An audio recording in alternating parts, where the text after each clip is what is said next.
Bonjour, je profite à nouveau du démontage d'un régulateur double membrane, un tout petit bébé de chez Anton, dont je vais changer les membranes qui m'ont l'air un peu fatiguées, pour vous en rappeler le fonctionnement.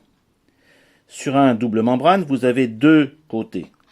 Le côté vapeur, ici, reçoit une pression. Cette pression est contrôlée par un ressort. Plus le ressort est serré, plus la pression exercée devra être importante pour que le petit piston puisse remonter. C'est ça que j'appelle régler la pression du régulateur. Moi, je la règle en général à 2 bars. Plus je resserre, plus ce sera difficile à pousser. Et quand vous voyez le piston, il dépasse. Quand ce piston dépasse, en fait, il appuie sur la membrane qui cache ce petit trou. Vous voyez, parce que il est à niveau. Le gaz arrive par cette entrée. Vous avez deux sorties, en fait, de gaz. La sortie principale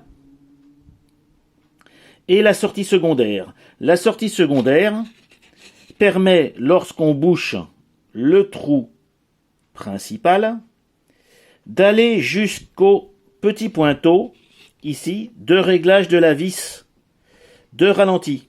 En fait, quand le gaz ne peut pas s'échapper plein pot par ce trou, il essaye de passer par ce chemin, et ce chemin est contrarié par cette petite vis pointeau, qui est, vous voyez le travail que ça représente avec le petit joint étanche, qui, plus on le dégage, plus le gaz passe. Et à la limite, lorsque vous dévissez complètement cette vis pointeau, vous remarquerez que la taille du trou d'échappement secondaire est aussi grande que celle du trou principal.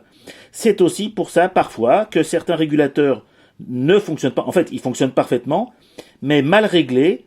Les gens ne se rendent pas compte que, malgré que l'on ferme le trou principal, le trou secondaire est aussi ouvert que le principal, et il n'y a pas de ralenti.